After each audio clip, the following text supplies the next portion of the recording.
Introduction. A lot of marketers have all sorts of wrong ideas about social media marketing.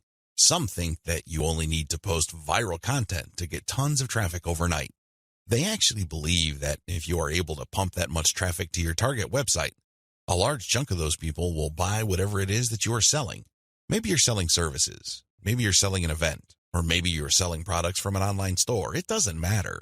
According to this idea, you just need to have a lot of traffic, courtesy of viral content on social media, and you will get the conversions you're looking for. There is an assumption that social traffic, regardless of which platform it comes from and regardless of how you qualify that traffic, converts to sales readily. Sadly, none of these assumptions are true. In fact, all of them are tragically mistaken. If you believe in any of these, don't be surprised if you spend a lot of time, effort, and money, only to end up with a whole lot of nothing. Welcome to the club. Effective social media marketing can be reduced to one metaphor. Master this metaphor, and you probably will make money on autopilot with social media traffic. Screw up this metaphor or remain clueless to it, and you'll continue to struggle. You'll continue to believe that social media traffic can easily be generated through viral content. You might keep running after that unicorn, only to get tired and frustrated. It doesn't have to be this way. You just have to have the right metaphor or the right conceptual model to make social media marketing work for you. Best of all, you can make it work on autopilot. You probably have heard all sorts of set it and forget it systems. You probably bought at least one of these products. Well, they're definitely on the right track as far as their label. Social media marketing can be automated. It can be mastered to the point where it can produce income after you've set it. But getting there is another matter entirely, and that's the price people have to pay. And unfortunately, most people are not willing to pay that. They're excited about shortcuts, but they're not willing to take the stairs to get to the top. At the back of their minds, they're thinking that there has to be some sort of elevator. There is no shortcut. You have to work with this metaphor. And what am I getting at? Well, the secret to effective social media marketing is an inverted pyramid. It looks like a funnel. That is the metaphor you should have in your mind when thinking of ways to get traffic from social networks and social media platforms and turning that into cold, hard cash in your bank account. I need you to keep this idea of an inverted pyramid in your mind. It should have a wide base at the top.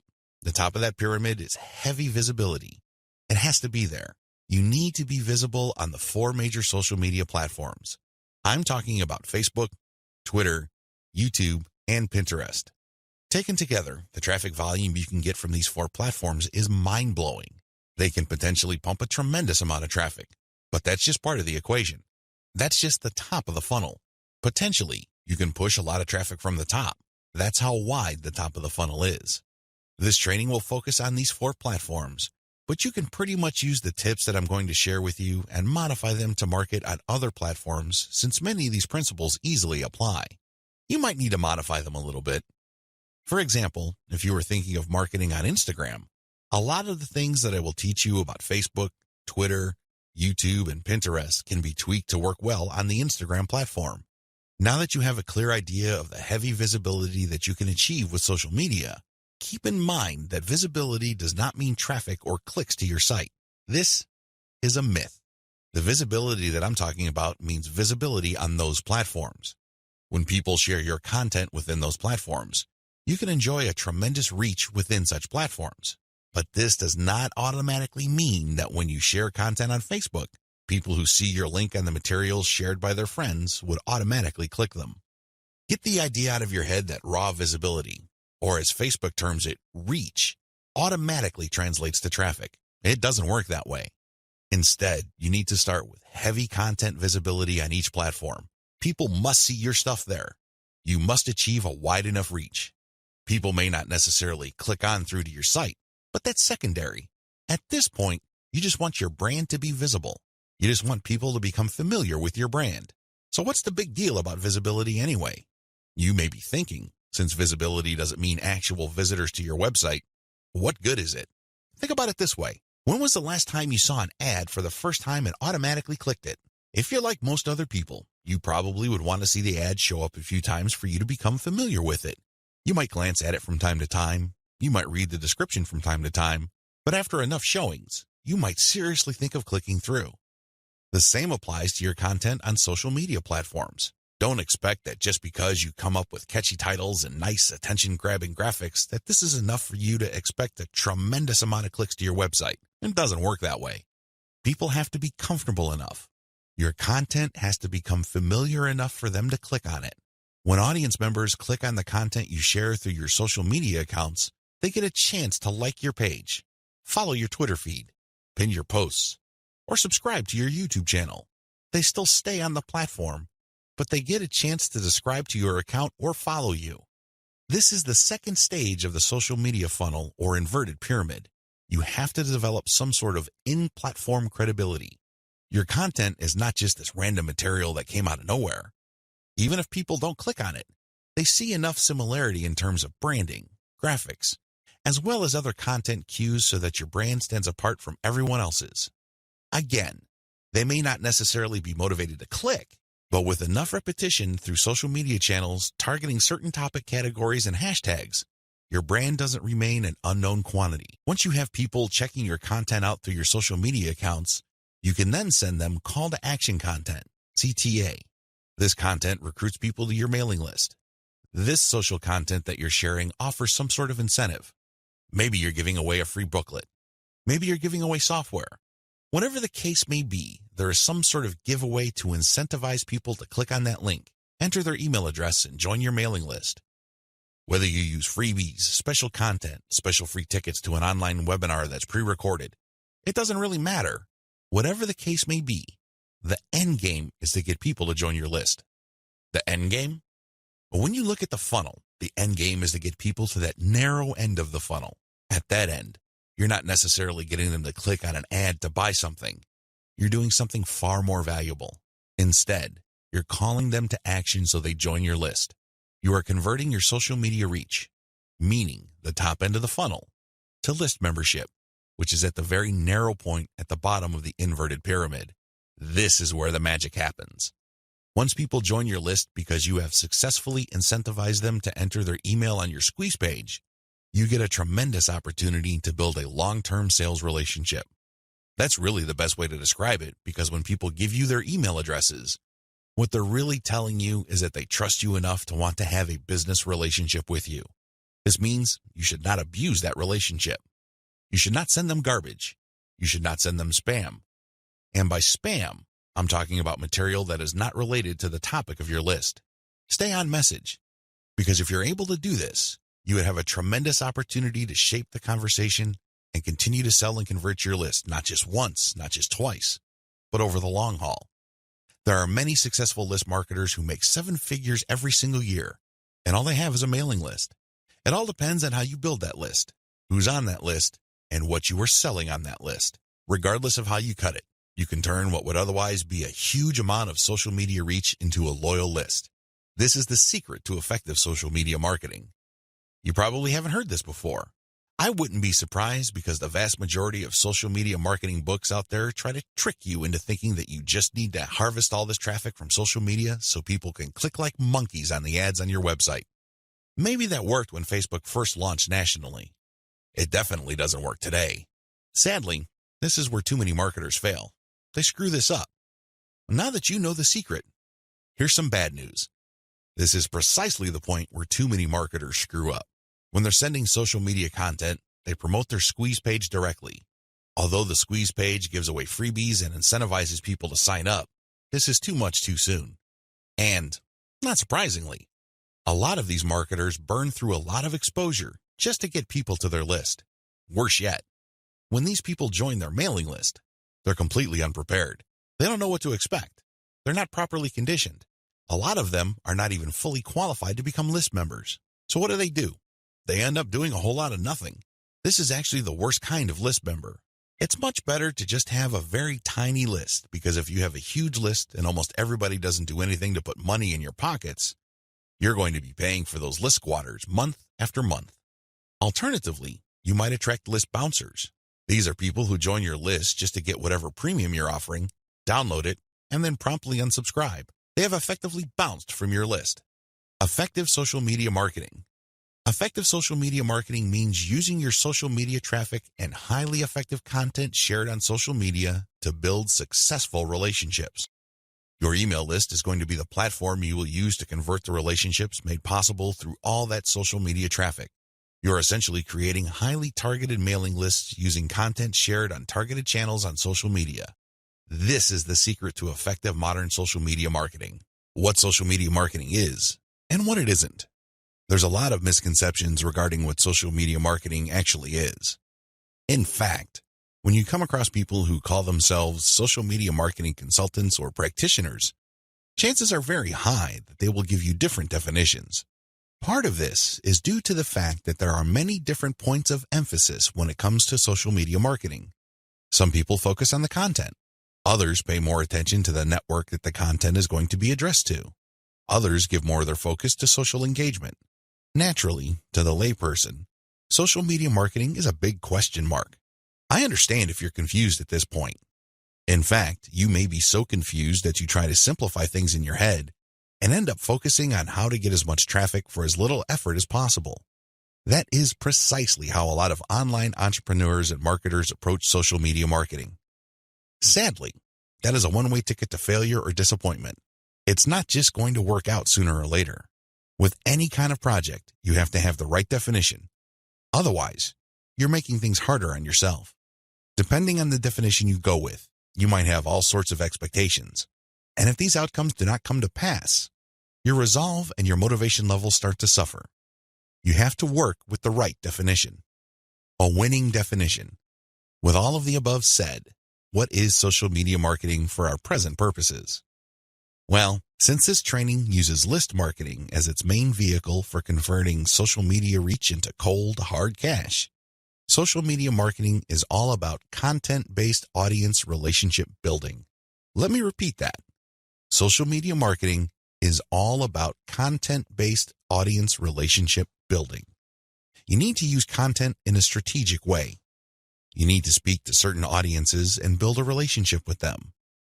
This relationship is not this broad word that makes people feel good, but ultimately doesn't mean much of anything. Instead, this relationship has a tangible form. And I am, of course, talking about your mailing list. Once you get people on your mailing list, that's when the fun begins. Everything else is just a workup or a preliminary prior to that point. You need to get people on your list. Social media marketing is going to be your primary vehicle to get people to your list. Everything has to revolve around that list. And this must shape, inform, and guide your social media actions. Managing your expectations. A content-based audience relationship approach to social media marketing sets different expectations compared to other ways of defining this type of marketing. When you read the typical social media marketing book, for example, How to Dominate Twitter, the focus is on traffic. Unfortunately, if that is your main goal, you end up with a the more the better mindset and you feel really depressed at the end of the day because the traffic doesn't come.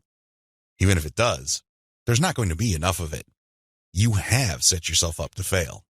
When you use a content-based audience relationship building approach to social media marketing, your focus is on getting the right content in front of the right eyeballs to build the right levels of trust. This is a long-term game. It is definitely a marathon, not a sprint. Since that is your expectation coming in, you position yourself for a long-term victory. You're not going to be the typical failed social media marketer who jumps into the game with both feet, only to find out that the traffic simply isn't there. So what do? That's right, they quit. Manage your expectations by focusing on the right definition and you will be okay. The worst thing you can do right now is to sabotage any chance of future success by defining the problem the wrong way and filling your mind with all the wrong expectations. Social media marketing can build brands if. Now that we've defined social media marketing, the next step is to focus on the end result of this content-based audience relationship building approach. If you do everything right, you walk away with a brand. And let me tell you, that is the best asset you will ever have.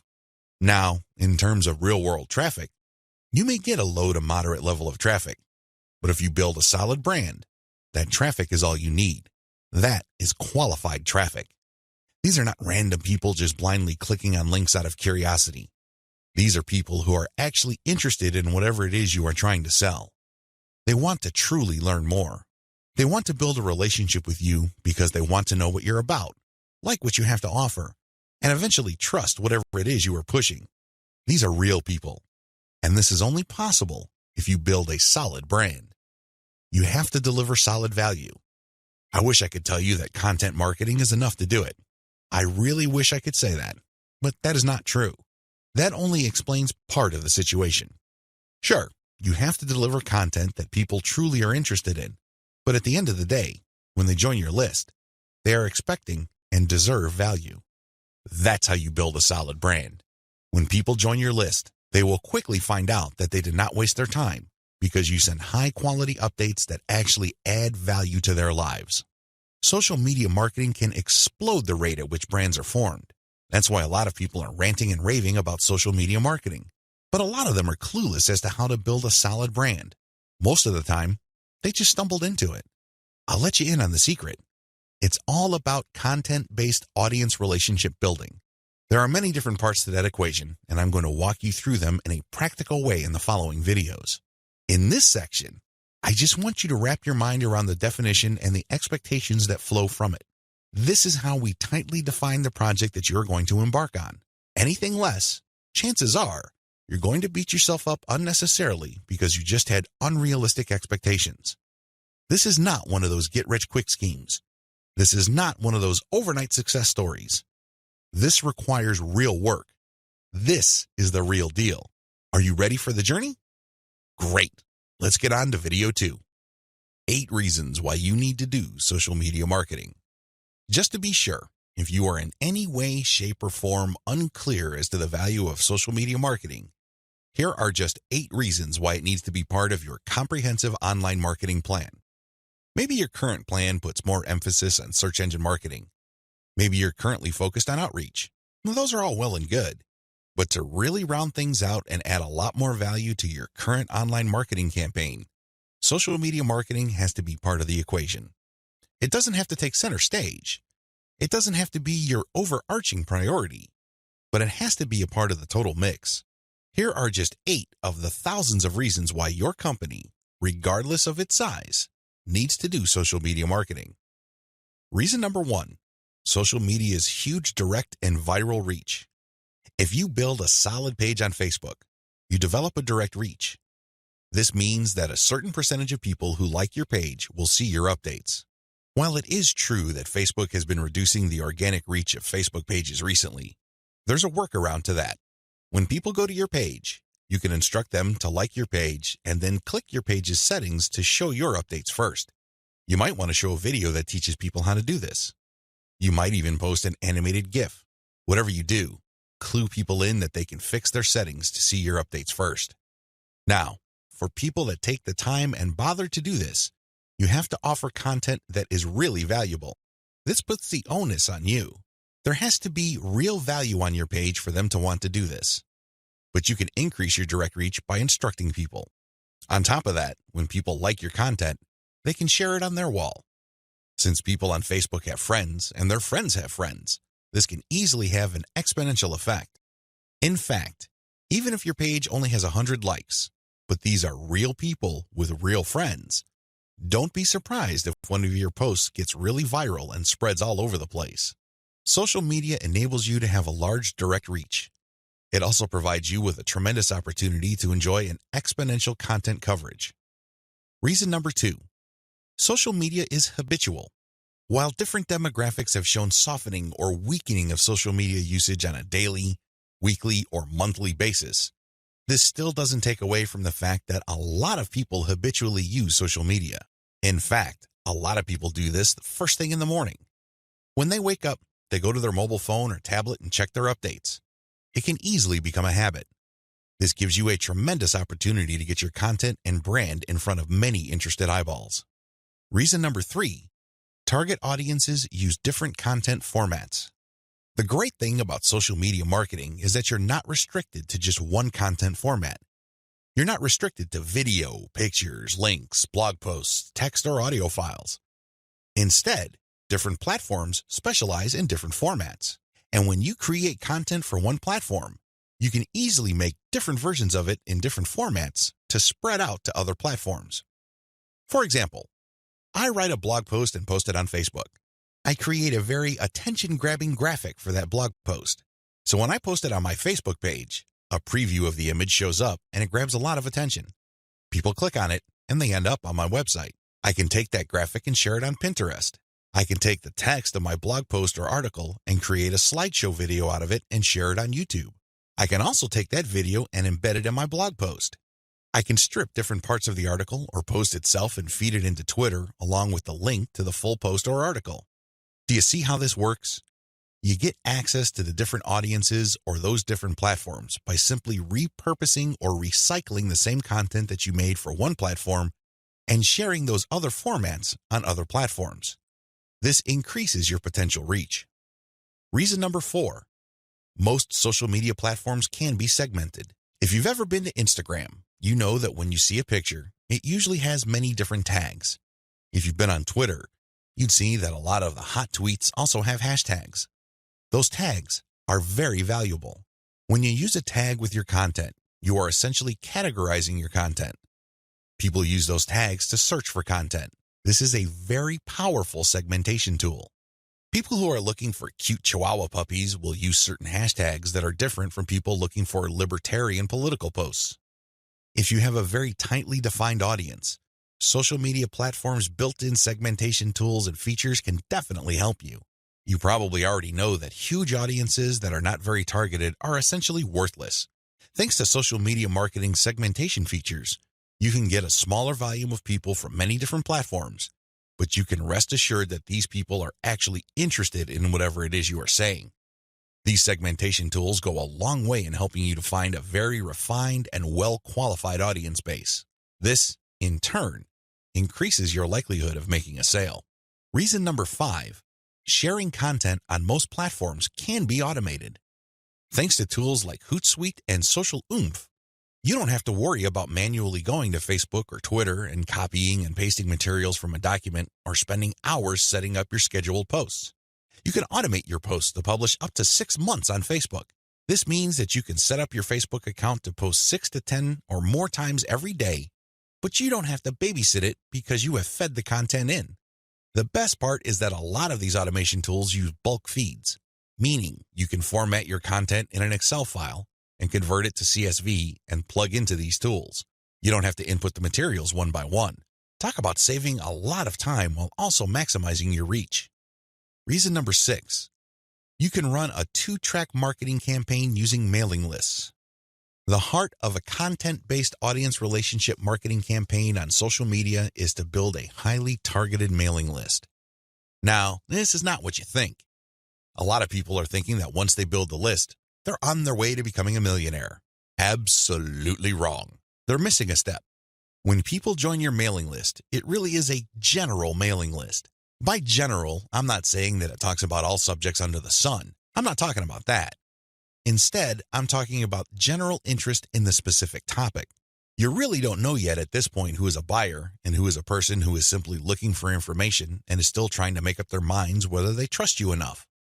You create a general list, and then eventually you try to upsell them to a buyer's list. And how do you do that? Well, you sell low-cost items on your general list.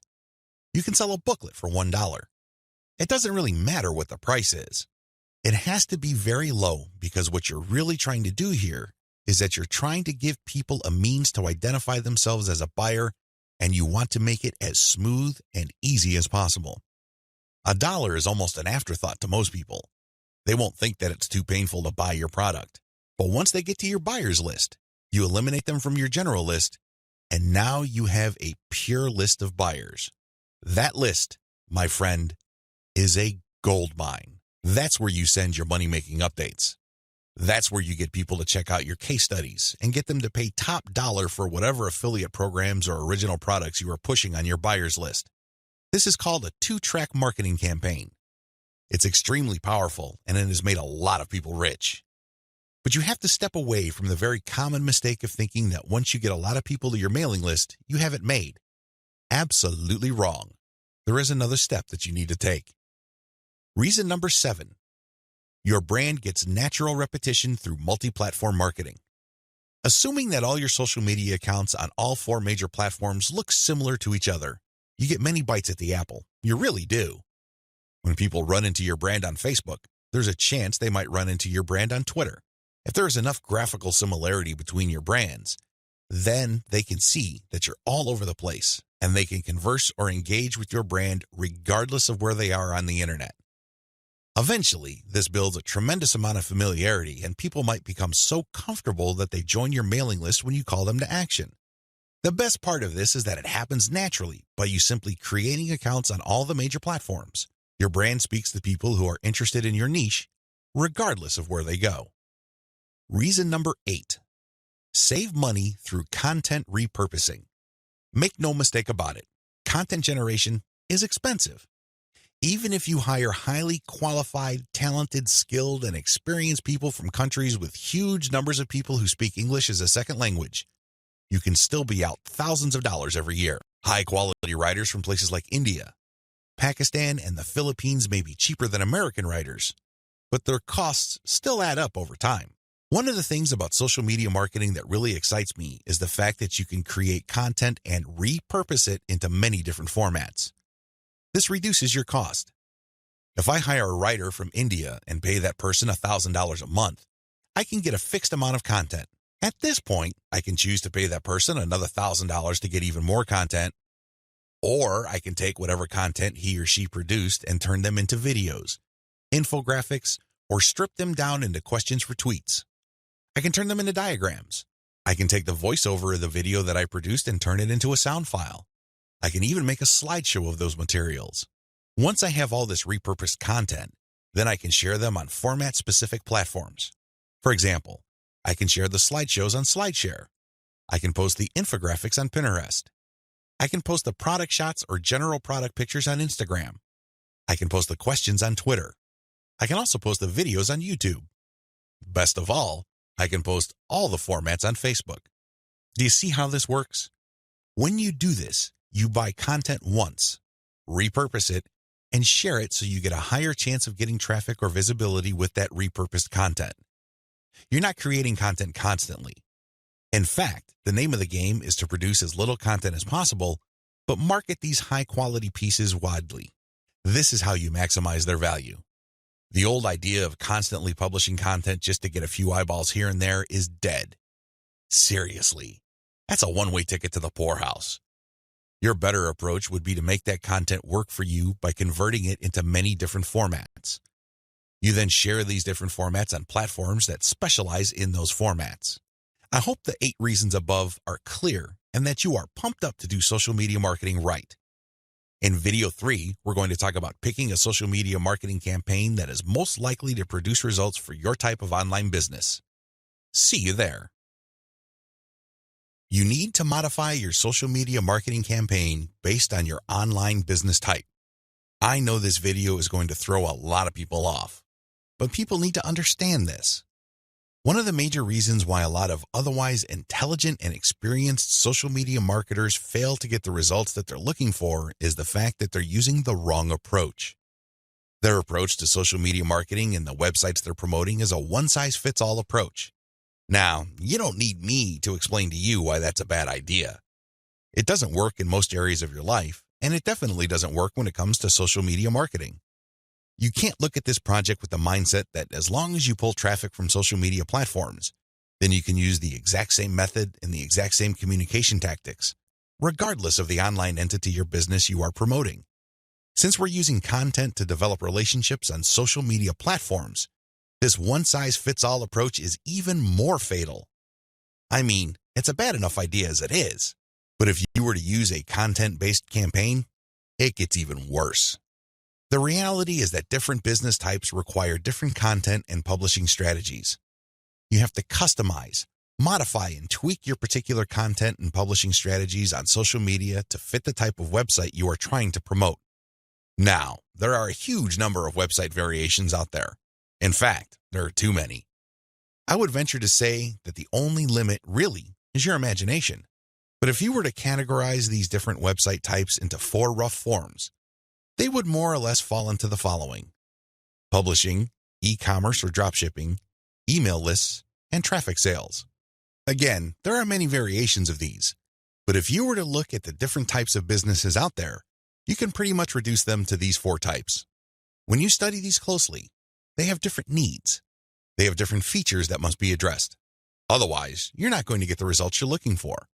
Unfortunately, a lot of social media marketers would try to promote a blog the exact same way they would try to promote a dropshipping or e-commerce website. Similarly, somebody who is essentially just trying to sell their social media traffic is trying to do content marketing like somebody with a blog. It doesn't work.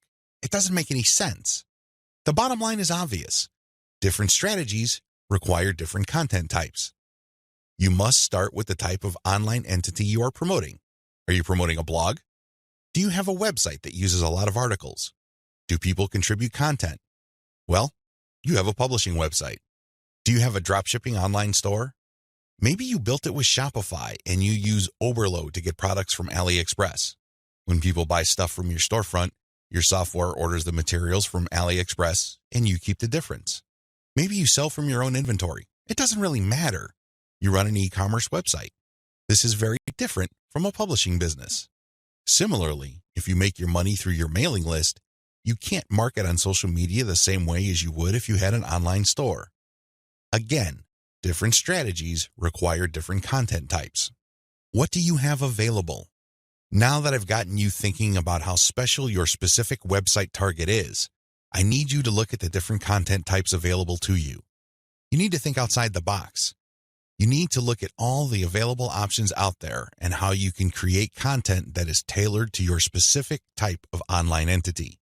Here are the list of content types you can use to promote different online entities, but your specific focus and specialization should weigh more heavily on certain types of content instead of others.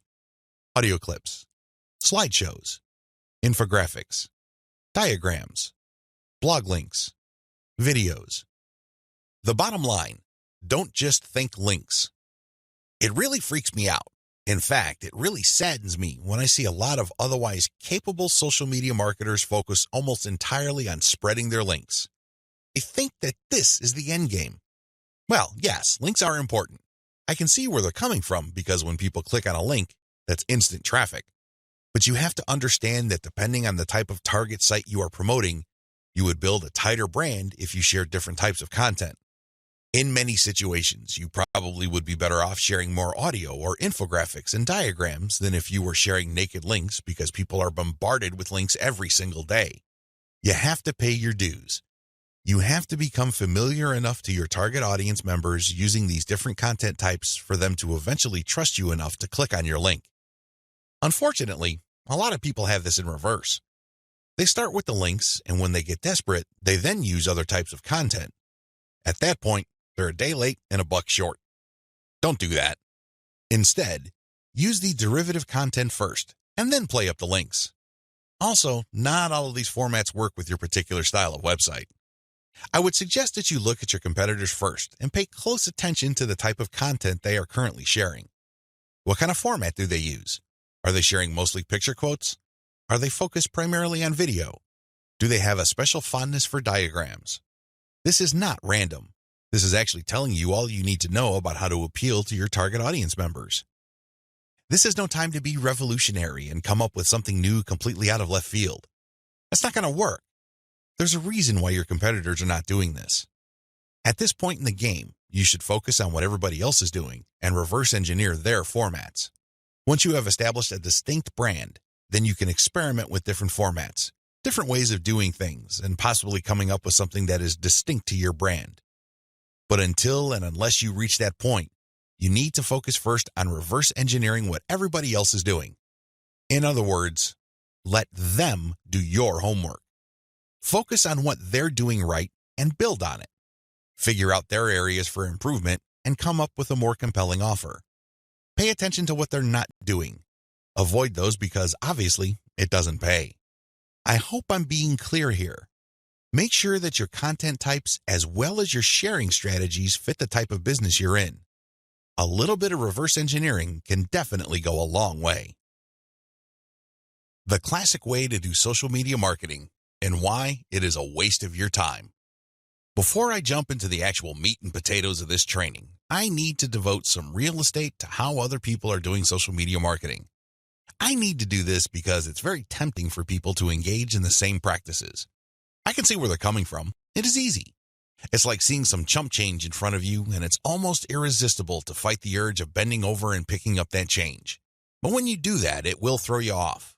It will give you a false sense of incentive or reward, and don't be surprised if you end up giving into your worst instincts, only to walk away with less than nothing.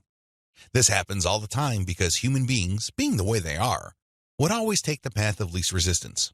Who can blame them? But by warning you about how this works out, it is my hope that you stay away from this and focus instead on investing your time, effort, and energy on the right way to do things. The classic approach to social media marketing. So what is the classic approach to social media marketing? Well, it's actually quite simple. Whether we're talking about Instagram, Twitter, or Facebook, you need to only follow, like, or friend people who are interested in your niche. You connect with all these people, and then after you have followed them, a lot of them would actually follow you back. For example, on Twitter, for every 100 follows, don't be surprised if maybe 20 to 30 people follow you back. Now, this is where it gets really bad. Classic social media marketers would then spam their followers. They would just send all sorts of unrelated garbage, and then they would unfollow. Do you see the pattern? Follow, get followed, spam, unfollow. I wish I could tell you that they do this sporadically, but instead, these self-professed professional marketers use all sorts of sophisticated software to do this. Up until a few years ago, this worked like a charm. This was a great way to get a lot of Twitter traffic, but not anymore. This pattern instead can get you banned. More importantly, whatever traffic you do manage to get using this tactic is not going to be any good. Why? There's no targeting. You're not pre-qualifying these people who would follow you. The only reason why they followed you in the first place is because you followed them first. Where's the selection there? Where's the targeting there? Now, you can make wild guesses, but ultimately, it's a volume game and it leads nowhere. The return on effort is not there. I'm not saying that you can't make any sales doing this technique. I'm not claiming that. But what I'm saying is that whatever rewards you get are not offset by the wasted time, effort, and energy, as well as opportunity costs involved. You're better off using a quality-based approach. Audiences are looking for quality. The bottom line to modern social media marketing is to use quality content. Your content will speak for you. Your content will do the pre-sales job regarding your brand. In other words, your content is your representative. It speaks to the values you want your brand to be associated with. The sad reality. Even if the follow, get followed, spam, and unfollow technique still works for some people, the rules have changed. Social media platforms will reward or punish you based on engagement. If you want an extreme example of this, just look at Facebook. Facebook used to be a traffic gold mine. Not anymore. You need a really high level of engagement to preserve your reach on Facebook. If you get normal levels of engagement, good luck. That's how bad things are. And that's why I need to take this time to spell out why this classic social media marketing no longer works. Other failed methods. I would be remiss in my duty to educate you on failed social media marketing strategies if I don't also mention other failed techniques. First, hashtag hunting no longer works. This technique involves marketers finding hashtags that are trending. They basically would publish niche-specific content, but use unrelated or irrelevant hashtags and pair them with their content. They do this because they want to hitch a ride on the upward trend of those hashtags. They know people are searching for those hashtags. They know that these hashtag trends are hot, so they want to poach as many eyeballs as possible. Unfortunately, the traffic that you get is not going to be any good. People are looking for specific types of information, and when they see that your content is so obviously unrelated, they're not going to click through. You might even get reported. Another failed method you should stay away from is influencer spamming. There are many influencers in most all niches. If you want to see this in action, go to Facebook or Twitter. There are many specialized pages and specialized Twitter accounts. Now, constantly mentioning those influencers on your content is not going to help if your content doesn't really add any value. There has to be a reason why you are engaging with these influencers, and drawing their attention is not enough. Getting them to look at your content because you think your content is hot is a lousy idea. Instead, you should focus your engagement tagging based on what they did. For example, if an influencer was talking about recent trends in athletic shoes, then that person would be fair game for an article I post regarding the latest trends in athletic shoes and what they mean in terms of the bottom line of large footwear apparel companies. That influencer would be directly interested in what I have to say because I'm sharing content that is not only high quality, but is directly related to stuff he or she is already talking about. Do you see the specificity here? Do you see the direct link? Now, compare this with an influencer who talks only about Forex, and I tag that influencer when I'm talking about Bitcoin. That person's going to get annoyed. Do you see the difference? Finally, automated publishing with no outreach is not going to work. Basically, what you're doing is throwing spaghetti on the wall and hoping something sticks. If you're just publishing content on an automated basis on Twitter, Facebook, Pinterest, and other platforms, it's anybody's guess whether people would actually engage. You have to do some outreach. You have to draw eyeballs to your content. You have to find existing pools of highly qualified audiences and get your social media account in front of their eyeballs. Use your very best content. If you do this right, your automated publishing on social media will be greatly rewarded. Use a shotgun approach and you're probably going to get the same results as other failed social media marketers. 10 steps to faster and easier modern social media marketing. In this video, I'm going to give you an overview of the 10 steps I'm going to teach you in this training. This training is a product of many failed experiments. Believe me, if you've been exposed to some type of hot or groundbreaking social media marketing technique or strategy, I've been there. I've done that. This training is a product of all my experiences.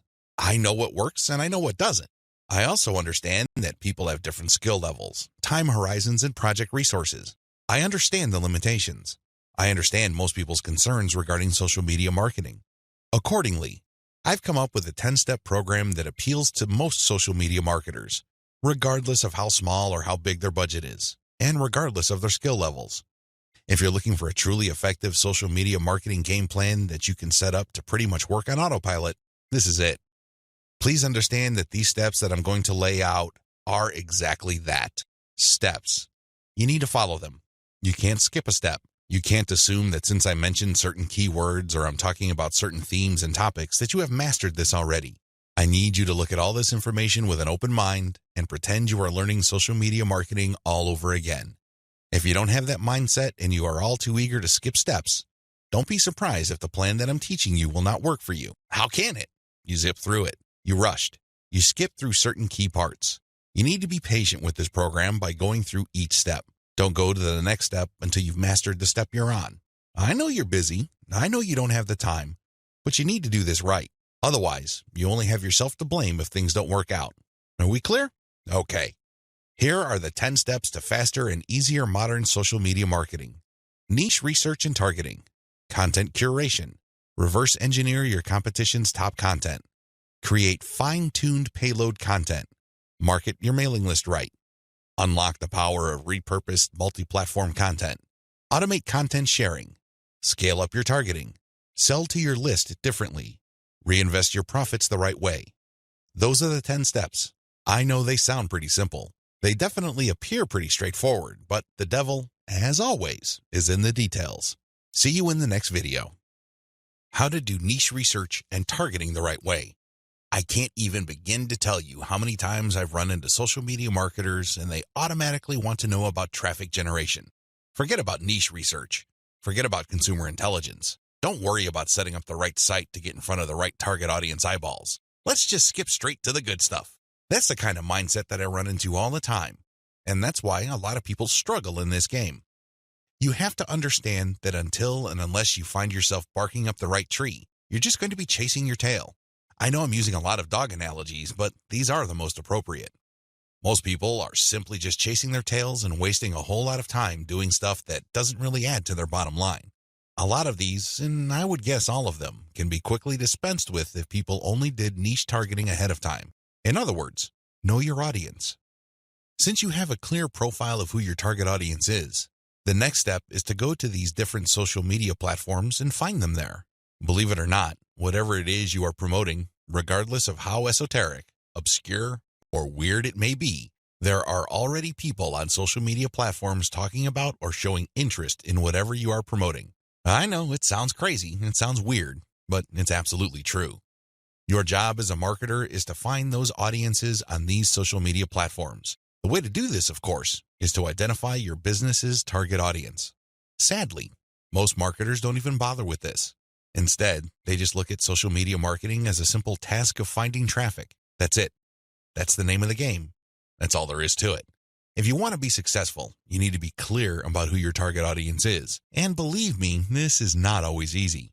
You're going to run into the temptation of making educated guesses about who your target audience members are. Most of the time, that doesn't work. Thankfully, there is an easier way. The more you take random shots in the dark, making all sorts of wild guesses, the more money and time you will lose. There's a shortcut here. Find your competitors. Seriously, just find them. And let me tell you, regardless of how weird, esoteric, or seemingly unknown your niche is, there will be at least one competitor on social media. Find that organization or business and let them do your niche and target audience research for you. Since they've already started and are already speaking to your audience, find out who your competitors are and look at their social media profiles. Reverse engineer who they're following. Pay attention to who they're targeting. Look at how they categorize themselves. In the most simplest terms, pay attention to the hashtags they use with their content. These clues should be enough to give you an idea of where to start. This way, you get a head start. You're not completely stuck in the dark and absolutely clueless as to what to do. Instead, you have some objective, tried and proven information you can work with. Pick your target niche. You have to remember that every business can be positioned in at least one of two ways. The bigger your niche, the more angles you would have at your disposal. You can look at different subsegments of your niche. You need to understand how this works because you might think you have a clear niche, but it may well turn out that there are many different layers or tiers to that niche. There might be different subsegments there. You should have a clear understanding of what your niche is generally and what subsegments exist within that larger niche. Again, you can reverse engineer your competitors to take a stab at this. Regardless, you need to do this. You need to get this information. Now that you have an idea of what your target niche is, go to the different platforms like YouTube, Facebook, Twitter, and Pinterest. Now, look at whether these places have sizable content areas or messaging areas like Facebook pages, groups, Google Plus communities, Twitter hashtags, Pinterest pinboards, and existing YouTube channels. Pay attention to these places and see if your niche is big enough on those different platforms. If you notice that a particular platform doesn't really feature that much content for your specific niche, this is a red flag. The demand may not be there. The audience size might not be worth your while. On the other hand, if you see there's a lot of videos regarding the topics that you're going to be hitting, this may be a good sign. But you need to do another level of analysis. Pay attention to the number of competitors you have.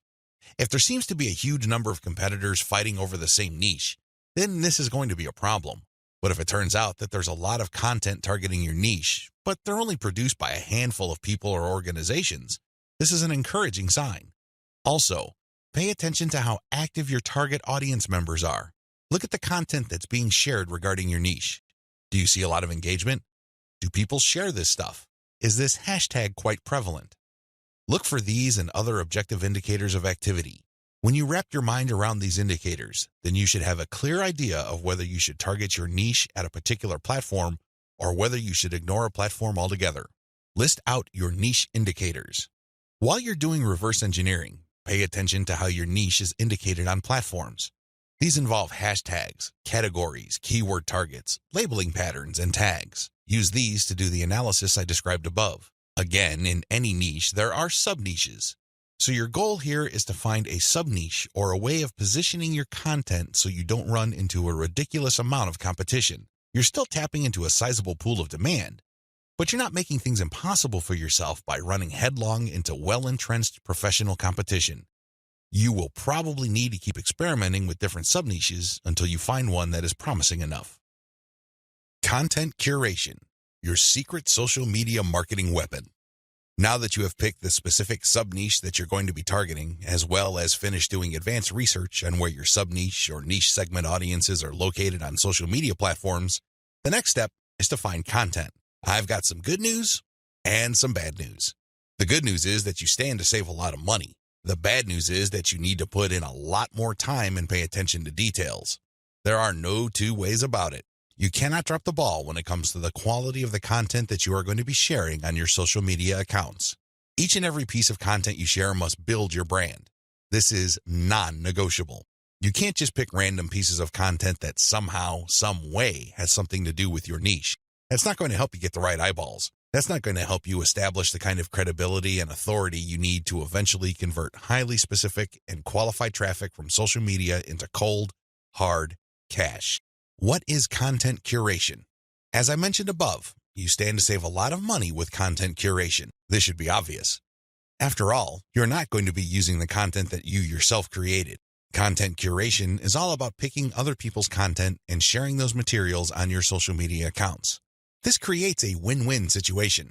Since you're sharing links and descriptions of such content, the creator of that content gets free traffic. You, on the other hand, get to build up your credibility because people are rewarded for following your accounts with highly targeted, highly specific, value-added content. Everybody wins. The user wins, you win, and of course, the original content creator comes out ahead. This is how it's supposed to work. You win big time because you save a tremendous amount of money not having to create a huge amount of original content. If you've ever tried to write your own stuff or outsource content creation, whether in the US or to other parts of the world, it can get quite expensive very quickly. Content curation enables you to build credibility with your audience in a very inexpensive way. You use other people's content. You get to entertain them, build credibility, and gain their trust. The downside here is the time. Sure, you're not spending greenbacks, but you're definitely going to be spending time. As I mentioned above, you cannot be indiscriminate when you are trying to do content curation. Whatever goodwill you have built up for your brand will go up in smoke if people catch on to the fact that you are just randomly curating and spreading low-quality content that may have something to do with your niche. That's not going to cut it, not by a long shot. Adopt the right content curation strategy. Now that you know where your target audience members are on social media platforms, you build credibility by populating your social media accounts with highly credible, high-authority third-party content. This is called curation. In between those materials, you're going to be sharing your own original content. From time to time, you're going to call people to action to take a look at the incentives you're giving away for them to join your mailing list. This is how you play the game. When people follow you, they are rewarded with top-notch content. It doesn't really matter whether you produced that material or it was written by somebody else. Your followers get rewarded for following your account. They get niche-specific material. Eventually, you build trust with them because you only send them the very best materials. They start paying attention to your own materials. More importantly, they start noticing the content you share, which actively encourages them to sign up to your mailing list. This is the key. You intersperse your own original content. You create an impression of quality in their minds because you're sending only the very best third-party content. You then mix in your own original content, which is of the same quality as the other stuff you're sending. Eventually, they warm up to your brand, and this is where your call to action content comes in. You call them to action regarding the freebies you're giving away. Maybe you're giving away software, a booklet, discount codes, or even a full-blown book. It doesn't matter. You are ethically bribing them to enter their email addresses so they can download the incentive. That's how you build up your mailing list. On top of all this, when people join your mailing list, you call them to action to share the emails that you're sending them. Maybe you should ask them to forward that email to their friends. Maybe you would want them to copy and paste the material and post it on their Facebook wall. The best part to content curation is that it's very easy to automate. Seriously. This is one way of content promotion that is very automation friendly. You only need to get the URLs of the third-party content that you're curating and plug them into an Excel sheet. You then convert the file into a CSV file, which is then imported by social media scheduling tools like Hootsuite and Social Oomph. You don't have to manually enter anything. You don't have to schedule everything by hand. You can do all of this through software. Isn't that awesome? You get to build credibility while at the same time minimizing work. Now, with that said, you need to pay special attention to the content quality. High attention to detail is the key. You have to resist the temptation of running basic keyword searches on Google or on social media platforms and grabbing anything that is somewhat related to your niche. That is a one-way ticket to brand destruction. You worked hard to build your social media brand. It really would be a shame to see it all go up in smoke because the content you're curating is very unpredictable when it comes to quality. There may be several days when you're sending the very best, cutting-edge reports on your niche, followed by a few days of just completely worthless content. What do you think prospective fans would think? Either they would think that your brand is unreliable or you're unprofessional. Whatever the case may be, you're not going to be convincing people that your brand focuses on the very best in your niche. You need to be very discriminating when you select your content. You have to read through the materials. Make sure that the content is alive, updated, and well-written. This, of course, takes time. The trade-off, obviously, is that you don't have to spend money.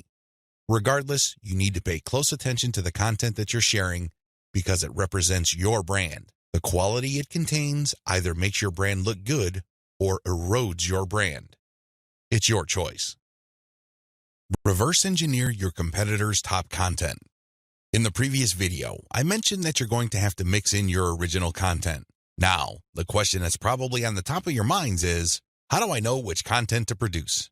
Well, there are two ways to do this, like I mentioned earlier in this training. You can try to figure out things on your own and engage in all sorts of experiments, or you can just simply allow your competitors to do your homework for you. I hope you can see which path is the easiest. It should be obvious. If you are sending the very best content on your niche, your original content must be at the same level or better. Otherwise, your followers are not going to take the bait. They're not going to trust your brand. They appreciate the fact that you're collecting all this information, and they're probably going to stick around and follow your social media accounts. However, you can't count on them to do much of anything else. There's really no incentive for them to join your mailing list. Why should they? Your content is not that great. They only need to compare the kind of original content you produce with the other top-notch third-party stuff you're sharing to see your weakness. Do you see the problem here? You have to produce top content if you want your brand to be credible. Thankfully, this is easier than you think. Simply reverse engineer your competitors. Look at their most successful stuff. How do you know? Look at the social media indicators of their content. How many likes does their top content get? How many shares? Is there any other indicator that shows that this content actually has traction? Maybe you should pay attention to the number of comments for that content. Maybe you would want to run a backlink checker on a piece of content and see how many other blogs or websites link to that piece of content. This is how you measure the overall success of any single piece of content so you can use it as a template, if you will, for your own content. I'm not saying that you should rip it off. Instead, I'm encouraging you to use it as a starting point and come up with something so much better. Focus on what works. When you look at your competitors' most social pieces of content, you are basing your own original content on themes and topics that actually work. They have traction with your target audience members. You're not wasting money or time taking wild guesses.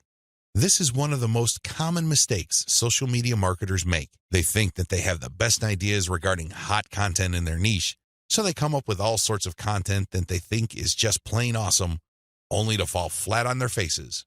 I'm telling you, for every 100 pieces of those types of original content, maybe 10 would gain any sort of respectable traction in your niche.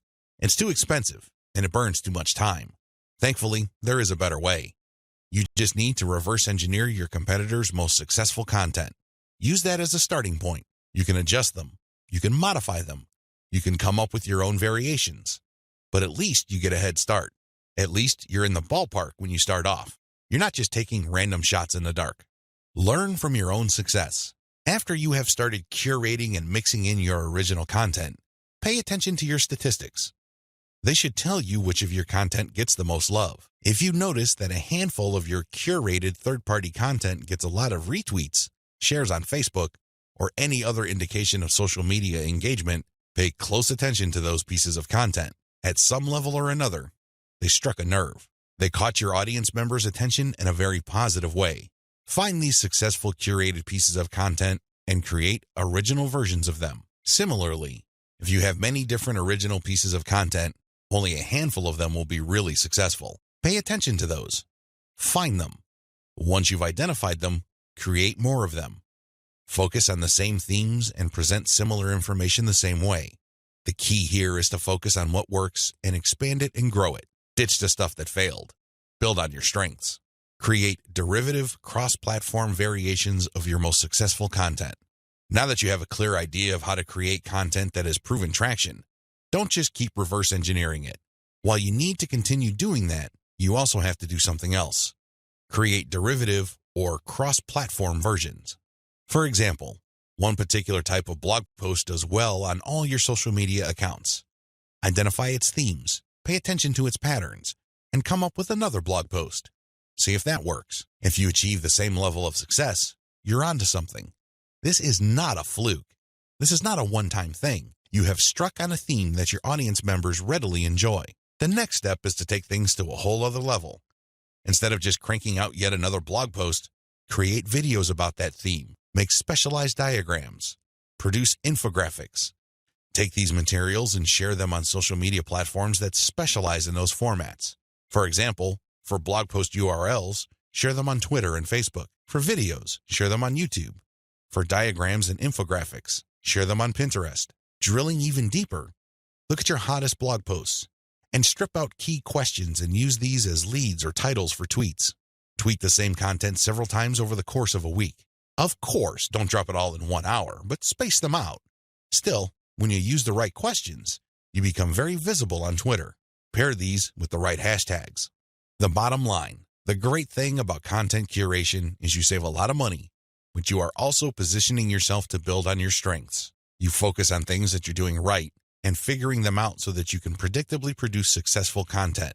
Now, this is not going to happen overnight. You have to keep experimenting until you find the right themes that consistently work with your audience. Fine-tune your payload content. As I have mentioned previously, you can come up with your very own content based primarily on the social signals of the top-notch third-party materials you are curating. Put simply, when you are going through your research, you will keep coming across certain pieces of content which get a lot of engagement on social media. These are all the objective indicators you need to understand that you are looking at high-quality, high-demand content. At that point, you can come up with your own version of that content. You can use it as a template, so to speak. Another approach would be to just do curation first. You just take all the high-quality third-party content with great social signals and put them all on auto-publish on your social media accounts. You run this curation campaign for several weeks. Soon enough, you will see a pattern. Eventually, you will see that some of these materials get a lot more engagement than others. At that point, you can then come up with your own version. Personally, I pick my own content using both methods. If I'm in a hurry to get people to sign up to my mailing list, I do the first method. But if I'm unsure about the niche or I'm still trying to feel my way around in terms of understanding my audience, I would stick to the second method. There's really no one right answer. It really all depends on your situation. The great thing about the second method is that you are picking out your original content strategy based on what actually works in terms of your social media accounts. You have to understand that even though high-quality third-party content may have a lot of objective social signals, those signals may have been generated in different contexts. Maybe the original publisher was doing something that you may not be doing. Do you see how this works? Still, you can definitely do the first method if you're in a hurry. But if you have some time to spare, you might want to try the second method. Do curation first, let it run, and then pay attention to your statistics. You should be able to see a pattern. In fact, based on my experience, content that tends to do well often falls within a narrow range of themes. In fact, in some of my campaigns, almost all of the content that got a lot of love from the internet was focused on one question. That's how focused your audience's needs may be. You should pay a lot of attention to the following. Look at the engagement of the content and the click-through. A lot of social media marketers drop the ball at this point. They think that it's all about engagement. Now, I'm telling you, regardless of how many likes, shares, or comments a piece of content gets, if people don't click through, those engagement signals are not worth much. Remember, at the end of the day, you want traffic. That's the whole reason why you're doing this in the first place. Getting caught up in how many shares, likes, or comments you get is not going to do you any good. You have to always pay attention to the click-through. There has to be some sort of ratio between total engagement and click-through. The higher the ratio of the click-through, the more attention you should devote to a piece of content. Study high click-through and high engagement content closely. Now that you have identified curated content that performs well, the next step is to analyze them with a fine-tooth comb. Ask yourself, what problems are people interested in when they read this piece of content? How are these pieces of content positioned or presented? Do they use some sort of emotional headline? Do they use subheadings that ask questions? Do they drag the person along? Or do they just lay out the information dead center? Pay attention to cosmetic issues. People do judge a book by its cover, and blog posts and articles are no different. How are these materials formatted? Do they have big pictures? Do they have header pictures? Do they use diagrams? What are they doing exactly? Once you've answered all these questions and you're comfortable with the answers you got, the next step is to create your own content specification sheet. This is going to be your template. Now, make sure that you're not just basing it on one successful piece of content. That third-party content might be a fluke. The company behind it might just have gotten lucky, and for some reason, that piece of content went viral. That's not going to help you. You have to base your template on the success of many different pieces of curated content. This way, you can be more confident of the fact that even if you barely comply with all the specifications, you would at least get some decent and positive results. Using the information above, Create payload content. Now that you have gotten your template together, you need to create your own high-quality, high-engagement original content. This content is going to be used to sell people on your mailing list. When they read this content, they're supposed to get excited about joining your mailing list. This is content that is most likely to be credible and most likely to be shared. Are you excited? Well, don't get too excited. A lot of people jump in with both feet and they end up sabotaging themselves because the payload content they create looks like an advertisement. That's obvious spam. Nobody's going to trust you with that. You're obviously trying to pull tricks and play games. That's not going to work. Instead, the content must be informative. Think of it as an infomercial. You're selling something, that much is obvious. But people have to walk away with solid value. You have to walk that tightrope. There's a thin line between shoving stuff down people's throats and providing solid value without asking for anything in return. You have to come up with a decent compromise between the two. The bottom line is, whatever you do, the content you produce must be valuable. It must add value to the lives of people reading your materials. That's how you build credibility. That's how you get people to get excited about your mailing list. Remember, your list is supposed to add value to their lives. It's going to be very hard to give that impression when the content that you share is worthless. I hope you can see that. I'll see you in the next video. Market your list right. Now that you have figured out your payload content, the next step is to understand what kind of giveaway you're going to have to use to get people to sign up for your mailing list. In an ideal world, people can see the value you bring to the table. They only need to look at the content you share as well as the crucial information they get from your premium content. They see this premium content and they see what you're about, what you have to offer, and why it's such a good idea to sign up to your mailing list. Unfortunately, things don't work out that way. Even if you have the very best blog posts and articles on your website, people still need a push to sign up to your mailing list. This is where incentives come in. You're going to offer free, high-quality premium content, but you're going to repackage it in a way that people would appreciate. Maybe you put in a book. Maybe you come up with some sort of cheat sheet or resource sheet. Or perhaps you can strip it all down into a booklet or even convert it into software form. Whatever the case may be, this premium free giveaway content is going to act as an incentive for people to join your mailing list. They get a copy of whatever it is you are giving away for free in exchange for their email. I call this an ethical bribe. You're bribing people to sign up to your list. Normally, they wouldn't. Only a very few people would take the time and bother to sign up for your list, regardless of how awesome your blog posts and articles are. That's just the reality. Finding out what to use as an incentive. I hope you can see the logic behind giving away freebies so people can sign up to your mailing list. People need a push. People need some sort of extra sweetener to get the deal going. They need something extra to get them off the fence and onto your mailing list. Now, the next step is to figure out what kind of incentive to give away so people would join your mailing list. The good news is, you don't have to start from scratch. You don't have to take wild guesses. You don't have to take shots in the dark. When you pay attention to your top-performing original content, you should have all of the information you need to come up with a compelling incentive. For example, if you run a gardening blog and you notice that a lot of people click on share and otherwise engage with your content on tomatoes, it's probably a good idea to come up with a free giveaway book on how to build your own inexpensive tomato greenhouse. You see how this works? Pay attention to your best-performing original content. Look at the questions they answer and look at the questions they fail to answer. This way, you can use your popular content as a launching area for your incentive content. You let your readers know that if they need more information, and they will because the content that they're enjoying are missing certain items, they should click on this link. That link, of course, is your squeeze page. The squeeze page advertises your giveaway and lists out the reasons why people would want to download that giveaway. It's pretty straightforward. You're just offering premium content that your other freely available content is already pointing to. They're pointing to that content because they don't contain that material. They do a good job of building credibility and authority. They do a great job adding value to the lives of your readers, but it's also obvious that there are certain parts that are missing. For those extra materials, they have to sign up. It's absolutely free. It doesn't cost them a dime, but they need to sign up to your mailing list. This is how you set up your mailing list.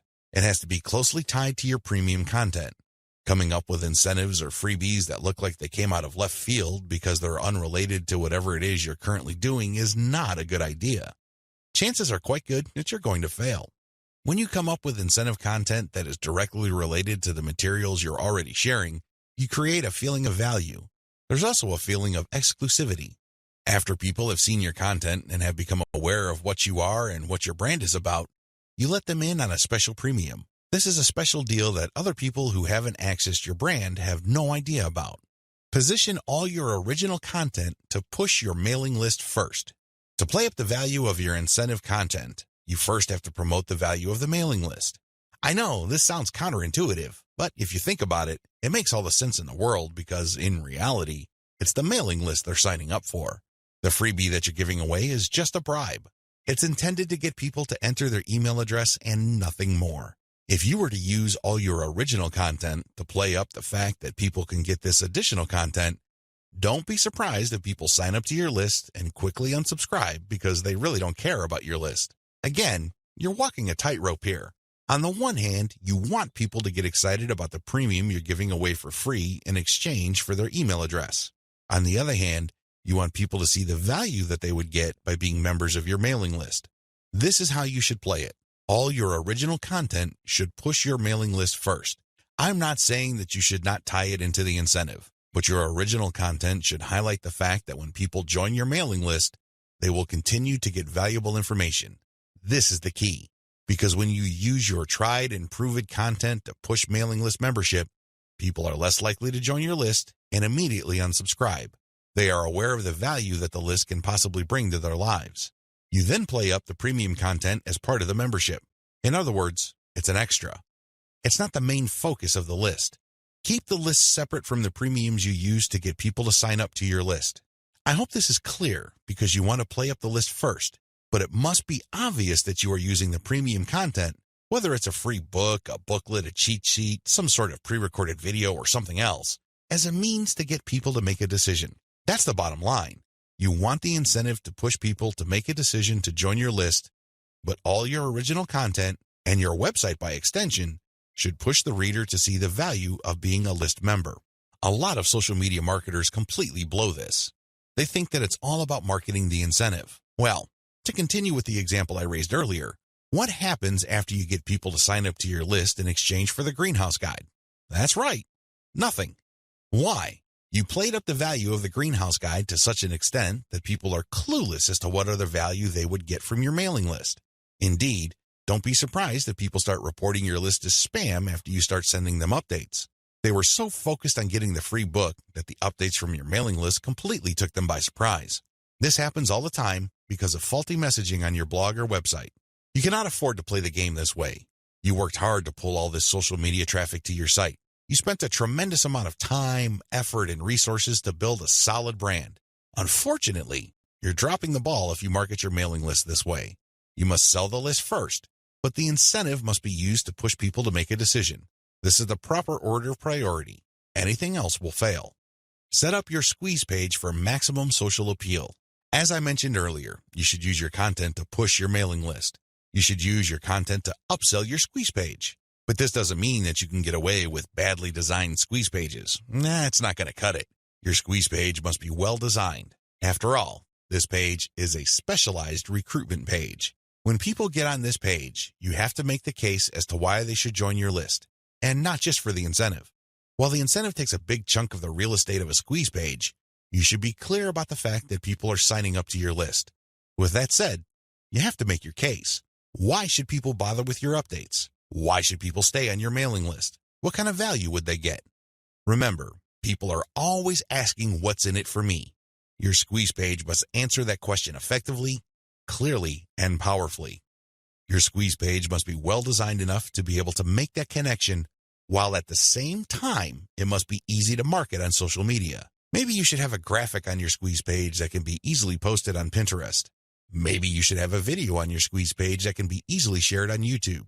There are many ways you can go with this. What's crucial is that your squeeze page must be social media ready. At the same time, it should also do a good job of recruiting people. Set up the right confirmation page. When people join your list, thank them and make them feel welcome. You also have to clue them in regarding the content they should expect to receive. Make them feel that they just did the right thing. Make them feel that they solved a major problem. Not only do they get access to the digital freebie you're giving away, but they're also going to be receiving valuable information regarding a particular topic that they have problems with. This is how you sell the list. Simply hyping up and over-promoting the premium is not going to help you convert social media traffic into cash. That's just not going to happen. You have to sell the list. You have to build trust in the list. Unlock the power of repurposed content. I've already described this in an earlier video, but this topic is so important it deserves its own standalone video. When you create original content for your blog or website, you already know that this content has some sort of traction in your niche. You already know that there is a significant amount of demand for this particular type of content. Not only did you base your decision on the social signals of your reverse-engineered competitors' content, but you're also picking out content choices based on your own statistics. In other words, you're basing your best content on tried and proven material. You're not taking shots in the dark. You're not taking wild guesses. You're not crossing your fingers and hoping that something sticks. Instead, you have based your decision on what actually works. Congratulations, but you shouldn't stop there. Once you have noticed that this content really performs based on the amount of clicks as well as the social media engagement it gets, the next step is to repurpose that content, turn them into other types of content, and reshare them on platforms that specialize in those content types. For example, if your blog post is getting a lot of retweets and clicks, you might want to strip the blog post into questions. This isn't all that hard because if you look at any type of content, it consists of answers to questions. The questions may not be obvious. The questions may not be plainly stated, but the content is meant to address certain concerns. These concerns can be reworded into questions. Strip your most powerful and best performing content into a series of questions. Each question then is linked to the article or blog post that answers it.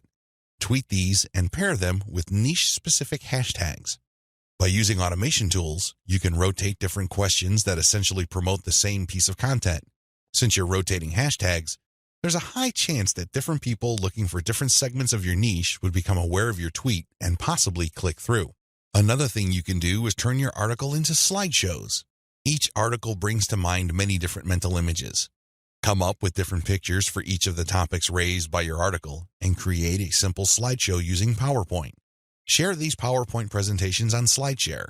You can also use other tools to create a video from your slideshows. Once you've created these videos, you can obviously share them on YouTube. Alternatively, you can look through the issues you raised in your blog post and turn them into infographics. Infographics are essentially stripped-down graphical forms of articles or blog posts. They focus on the most important points you raised and make them easier to understand by the viewer by converting them into pictures. Share these infographics on Pinterest. Finally, you should make sure that all your blog posts or articles have a nice header picture. This way, when you load the link on Facebook, a nice preview shows up. It grabs eyeballs and people are excited to share the content. On Facebook, you have a wide range of content formats to choose from. You can share links, videos, infographics, photos, diagrams, and even audio files. After you share materials on your Facebook page, you should then get the link to that post and then share that Facebook page link in Facebook groups that cater to your niche or a related niche. This is how you unlock the power of repurposed content. If you play the game this way, you spend less time creating content and more time promoting. Promotion is the name of the game. You may have great content, but it's not going to do you much good if people don't even know it exists. For every hour you spend creating content, you should spend 10 hours promoting that piece of content. This is how you build up a successful mailing list. This is how you create a solid brand on social media. Start with powerful content, but create different versions and spread it on many different social media platforms. Use automatic content sharing. Before I get into content sharing automation, I want to highlight one other important reason why you should repurpose your content. If your audience members keep seeing that you talk about the same stuff over and over again, chances are you will lose them. People want to hear new stuff. People want you to explore other related needs of theirs. They don't want you to basically keep recycling the same stuff over and over again. Unfortunately, that's precisely the kind of risk you're running if you simply focus on giving people more of the same successful stuff. You know that a particular content theme works. You know it gets a lot of engagement. You know that it draws a lot of clicks. It's perfectly natural for you to want to keep recycling that same theme. Don't do it. Focus on the very best way to present that theme and stick with it. Just do it a few times, but focus more on repurposing. This way, when people get into contact with your content, they can see that you are talking about something that appeals to them, but in different formats. They are more likely to pay attention. They're more likely to click through. They're more likely to share. Keep this in mind when it comes to repurposing. Don't think that Video 11 is completely optional. It isn't. You want your social media feeds to consist of highly successful content as much as possible. It really would be a shame to figure out what works, only for you to get lazy and just focus on text content. I'm sorry to say it, but text content can only take you so far, which brings me to content sharing automation. Since you're going to be sharing a lot of content, and much of this content being third-party as well as original and repurposed content, you're probably going to have your hands full if you decide to do this manually. First of all, since you're going to be covering many different platforms and sharing different formats on those platforms, you have a lot of forms to fill out over and over again. Sure, you may have created an account, one for each of those platforms, but submitting to those places requires you to fill in forms. Posting on Facebook involves form filling. Now, if you really don't have that much content to share, this should be barely manageable. But if you're looking to maximize your visibility by publishing on your social media accounts several times a day, you need to automate. Unfortunately, simply plugging in information into content publishing tools is not going to do you much good. You have to know when to publish. Believe it or not, the vast majority of your target audience members check their Facebook, Twitter, Pinterest, and YouTube accounts within a certain block of time every single day. Post outside of that block of time and you miss the eyeballs of the vast majority of your audience members. Sounds good so far, right? Well, here's the problem. Different audiences have different time preferences. How would you know? This is where experimentation comes in. First, you're going to have to share your content randomly at different times of the day. As much as possible, share content every hour. Set your content automation tools to publish every hour. Let this run for about a week or two. After the experimental period is over, check your stats. Facebook Insights, for example, will tell you when most of your page fans checked out your content. Armed with this information, you should set up your automated software to publish your content in a cluster to fit those optimal times. For example, in the experimental stage, you're publishing one piece of content every hour. That's 24 pieces of content spread out over a full 24 hours. After you checked Facebook Insight, it turned out that 80% of your content views actually take place between 8 a.m. and 5 p.m. You then take those 24 posts and compress them within that 8 a.m. to 5 p.m. window. This is how you publish in clusters. Forget time blocks outside of that time frame. This way, you maximize your chances of the right eyeballs seeing your content. Special notes for Twitter. If you're going to be publishing on Twitter, republish your content many times during the day at the most optimal time frame. Facebook Insight already told you that your content is being viewed within a specific time frame. Chances are your Twitter fans have the same social media viewing habits. Stick to that time frame. Now, here's the secret. Set up your automated content publishing tools to tweet out your best content many times during that time frame, but you also have to rotate different hashtags. This way, you can reach different people looking for hashtags that are related to different subsegments of your niche. Special notes for Facebook. When publishing to your Facebook page, don't hesitate to publish original content that you have published before. Try to avoid publishing only once. Instead, you should sandwich or schedule this republished successful content in between high-quality, curated content. This way, people get more exposure to your best content. Once they click through, you get yet another chance to recruit them to your mailing list. Remember, when you share high-quality third-party content, you're not getting the traffic. You're building credibility, but you're not getting potential list members to your squeeze page. That's just not happening. When you share your own original content, you get a chance to recruit them to your squeeze page. Keep this distinction in mind. This is the reason why you should republish your most successful content by interspersing it with top-rated, curated content. Scale up your targeting. When you're publishing on Facebook and Twitter, you can use hashtags. This is definitely true with Instagram. Regardless of the platform you're on, make sure you play around with how you categorize or tag your content. In any niche, there are many different tags available. Experiment with these. See which tags get the most attention from the social media platform you're sharing a piece of content on. Of course, you're not going to find the magical combination of hashtags overnight. That's not going to happen. This is one of those things that you're going to have to find out by doing it over a long period of time. Still, when you run these experiments, a pattern should emerge. Sooner or later, you would discover that certain hashtags produce a lot more results than others. They draw a lot more eyeballs. They get a lot more attention. Most importantly, they get a lot more engagement. Stick with those. Experiment with tagging niche-focused influencers. When you're doing research on hashtags on Twitter, for example, you would be able to find influencers that specialize in those hashtags. These people just love to post content related to certain topics. They use a narrow range of hashtags every time they post. It seems that's all they focus on. Find these people. Look at their content. Are people retweeting them a lot? Are they getting a lot of love for their content? Do they get a lot of engagement? Are people responding via Twitter? It should be fairly easy to see which accounts are influential in your niche and which aren't. Don't just focus on how many followers they have. Instead, look at the total amount of engagement they get, and also pay attention to the ratio of followers they have to the number of accounts they follow. For example, if I find Mike Smith to be a big poster in my niche because it seems that he just seems to rotate among the 10 hashtags that are most relevant to my niche, I look at his followers in relation to the number of accounts he's following. If he's only following one person, yet he's being followed by 15,000 people, Mike Smith might be an influential person. I say that he might be because I'm also going to have a look at the engagement levels of his posts. Are his posts getting a lot of retweets? Are a lot of people responding? Are a lot of people clicking the heart icon? If his content has these factors, then his account is probably worth following. Most importantly, you should tag influential people on Twitter when you post.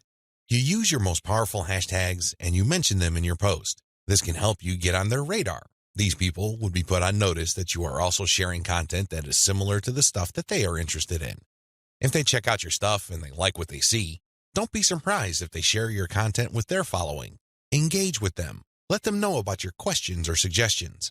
In fact, you should engage with them so much that you can possibly create a relationship where they would publish your guest posts if they're bloggers, or discuss whatever it is you're doing on their social media platforms.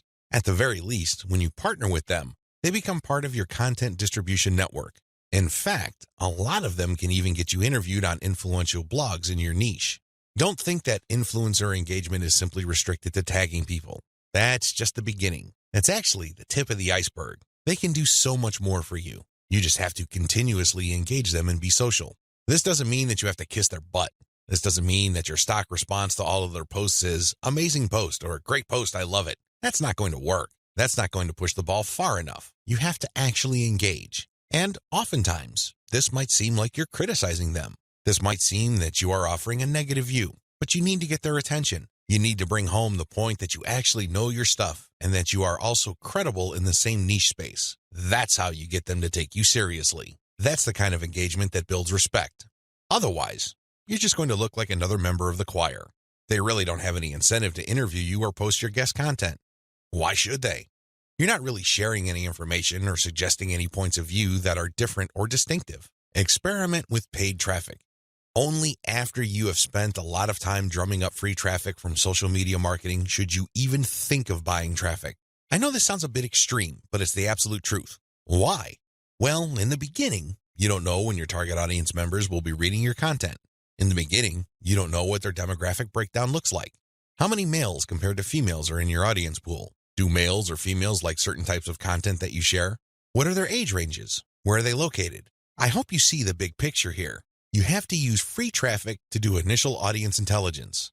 Once you've gotten all these important insights, you can then start paying for Facebook ads and other platforms' ads. If you start any earlier than this point, you probably would end up wasting your money. Study your statistics first. Pay close attention to audience patterns. Take out ads based on these patterns. Sell to your list differently. At this point, you have turned social media traffic into list members. Congratulate yourself. You've managed to do something the vast majority of social media marketers cannot do, or, worse yet, don't even think about doing. It's quite an accomplishment. Unfortunately, even at this point, it's still too easy to drop the ball. In fact, a lot of people who have mailing lists stay with one mailing list. They think that as long as people who visit their blog sign up to their mailing list, they're good. Well, at a certain level, they're correct. A certain percentage of those list members will buy affiliate products that you promote on your list. A certain fraction of your mailing list will buy your original products. Some may even visit your online store and buy merchandise. But the problem here is that if you accept this scenario, you are settling for cents on the dollar. You really are. Don't you want to maximize the value of all your hard work, focus, and energy you invested in your venture? Wouldn't you want to maximize your return on effort? If you want to get maximum results from your mailing list, You have to sell your list differently. There are really no two ways about it. Every other approach would lead to, at best, mediocre results or, at worst, no results at all. Keep the following tips in mind. Use different content on your list. When people join your mailing list, chances are they join because they got exposed to some of your content. They already know what you talk about. They are already familiar with the quality of your content. They understand the themes that you focus on. That's why it doesn't make any sense for you to feature the same exact content on your list.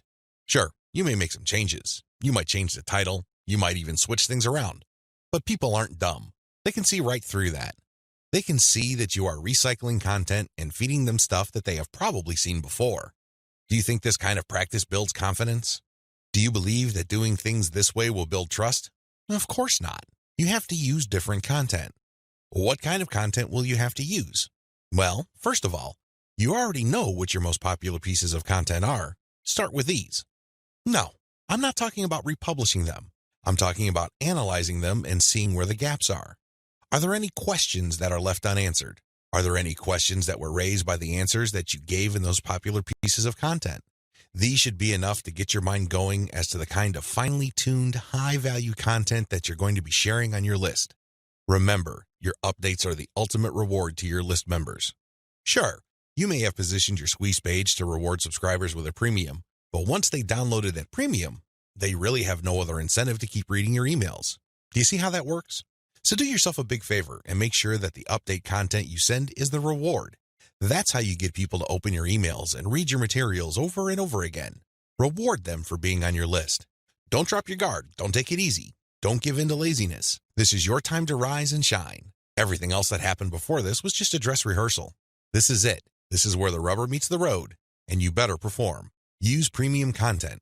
If you really want to hit the ball out of the park with your mailing list, send updates that really highlight how original the content is. Well, how do you do this? Use social proof for case studies. These are testimonials of people that have taken your advice or who have experienced certain things that you talk about. When people read these stories, they can't help but be engaged. They can't help but be absorbed into the narrative. These people sharing their testimonies are real flesh and blood human beings with real problems that your readers can relate to. That's the kind of compelling content that will take your list to a whole other level. Why? Most of your competitors are just recycling their stuff. Sure, they're recycling their best stuff because that material is tried and proven, but they're not really distinguishing themselves. They're not really doing their brand any favors by taking the easy way out. You have to commit to doing things differently. This is how you build loyalty around your content. Remember, when you're running a mailing list, your content is composed of the emails you send out. No more, no less. Upsell, upsell, upsell. I can't say the word upsell enough. If you want your list to make money, you have to upsell. Now, you don't have to be a hero. You don't have to overdo this. You don't have to come off like some sort of super salesman. If you're like most people, you know how annoying pushy salespeople are. You probably will push back. You will probably tune them out and unsubscribe. I can't say I blame you. That's how most normal people respond to pushy salespeople. By upsell, I am just telling you to send content that highlights a problem and a solution. That's all upselling is. You remind people of their range of problems, and you remind them of certain solutions to them. Now, of course, just like with most things in life, there are good solutions and even better ones. Your job is to send email updates that get people excited about finding a solution and laying out common solutions that are good, but are not the best. What you're doing here is you're drawing their attention to the very best solution to their problems. For example, if you run a social media marketing mailing list, you can tell people that creating picture quotes and videos from pictures is a great solution to their original content needs. But an even better solution would be to automate these materials where people just click on images and all of a sudden, a video is created. It saves a tremendous amount of time, effort, energy, and most importantly, the created video would then automatically be uploaded to their social media accounts. That's the kind of distinction between good enough solutions and obviously superior solutions. That's how you upsell people to your list. You're still providing value. You're still answering their questions. You're still addressing their needs. But you're laying out a range of options. They can try to do things on their own or try to do things the way most people handle the problem, or they can try something else. When they look at that something else, that's when you sell your affiliate product, your original product, or your service. Regardless of how you do it, you need to upsell, upsell, upsell. I wish I could tell you that this was easy. I wish I could tell you that this is just a simple matter of laying out some alternatives and then playing up the best solution. The best solution, of course, pays you a commission and you make money off each sale. Unfortunately, it's not that easy and it's not that simple. Here's the reason. When people join your mailing list, they actually have different motivations. Some people are there because they just want to get the freebie, but they're too lazy to unsubscribe. You cannot really get rid of these people. These people don't open your emails. They cannot be bothered with reading your emails. They really don't do you much good. In fact, they can harm you because if there's enough of these list squatters on your list, your mailing list provider will charge you more money at the end of every month. You have to actively filter out your list based on open rates so you can get rid of these individuals. Again, you cannot eliminate them entirely, but you can minimize their numbers. Other people are initially excited about your mailing list, but for some reason they stopped reading your emails. Even others constantly check your emails, and they really love what you have to share, but the problem is they feel that your premium offers are simply too expensive. Now let me clue you in on a secret. When somebody tells you that whatever you're offering is too expensive or too unaffordable, what they're really trying to say is that you haven't completely sold them on it yet. Alternatively, you haven't completely filtered them yet. Either they're not motivated enough, or you did not give them enough reasons to be motivated. Regardless, they're still on the fence. You need to push them off the fence. Expert salespeople know this because in the big scheme of things, there's no such thing as unaffordable. If you talk to somebody and you convince that person that they absolutely need to buy your product, there's really no difference between a $10 product and a $1,000 product. They will get that product because you have elevated their perception of that product to the realm of need. People take care of their needs first. Their wants are often left at the back burner. I hope you understand this. I hope you get this. It's not because your affiliate product is too expensive in absolute terms. Instead, it's because you have failed to either qualify the prospect or make your case. And this is why simply upselling by itself is not going to work. You have to take the next step, which I'm going to describe below. Use the $1 list filtration method. You have to filter your list members into two groups, interested people and interested people who buy. These are two totally different groups of people. Now, please understand that just because people open your emails religiously, it doesn't necessarily mean that they would buy from you. Like I said above, maybe you did not present your case properly. Maybe you did not qualify them properly. This $1 list filtration technique that I'm going to teach you enables you to filter your list members properly. What you would do is, instead of trying to upsell people to $19.95, $34.95, or $349.50, or any other similarly priced products, everything that you're going to be selling on your general list will be priced $1. No more, no less. By general list, I'm talking about the list all people who sign up to your mailing list get on. This is your default list. I want you to treat this general list as your starting list. This is kind of like the vast, unfiltered, generic mass of people who are interested in your brand. When you upsell people using $1 offers, you enable people to segregate themselves based on their motivations. These are people who are motivated enough to spend $1. In other words, they see the value in your content, and they are willing to put their money where their mouth is. Now here's the secret. There's really very little distance between paying $1 for something and paying $100 for something. This is a lesson I learned firsthand. When I first tried this, I thought the only people that will get on my dollar list are cheapskates. These are misers. In the back of my mind, I thought that they're just not going to buy big-ticket items. Boy, was I proven wrong. If somebody is able to psychologically hurdle the distance between 0 and 1, they can, given enough exposure and enough content, hurdle the difference between $1 and $100. This is not theory, nor is it speculation. I see this all the time with my own two eyes. Your job is to filter your general list. You're basically telling people, when you run these $1 offers, to prove to you whether they are just interested or truly interested. This is a self-segregating mechanism. Use it. People who sign up for your general list are interested in quality content. That's what they're there for. But only a fraction of them would actually be willing to pay money. You make your money off this golden fraction. You use your buyer's list to make real money. Again, you have to sell your list differently. This applies to your two types of mailing lists as well. Your general list, they get quality information that is distinctive like social proof and case studies along with upsell messages. Your buyer's list, on the other hand, gets more in-depth material with higher value upsells. Again, if somebody's willing to go from $0 to $1, you have a tremendous opportunity to get that person to go from $1 to $100, $1,000, or whatever amount you want. Now, keep in mind that the higher the dollar value, the lower the conversion rate, but you get the point. You have to get people to segregate themselves based on their readiness, willingness, and eagerness to buy.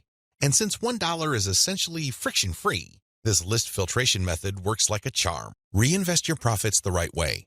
By this point, the $1 filtration method has enabled you to make a decent chunk of cash every single month from social media traffic. The next step is to create a business. At this point, you might be feeling that you're just engaged in a hobby. It's a well-paid hobby, but still a hobby nonetheless. This too can be a trap. This can hold you back from the great success that you could otherwise achieve with social media. How do you turn the information that I shared with you into a platform for a business that can withstand the test of time? Simple. Reinvest your profits the right way. Move into other niches after you master your system. This training helps you identify your target niche. I've also given you the techniques to do well in that niche using social media traffic. Once you've made quite a bit of money on your niche and this money comes in month after month, you have to think big. You have to look into other niches that are related to your current niche. This thinking is actually pretty straightforward. If you have already mastered your niche to the point that you're making automatic income month after month, then you can apply the same system to other niches that are closely related to the one you're in. This is how you scale up your business. Instead of just one stream of cash, you build many different streams of cash based on the system that you mastered.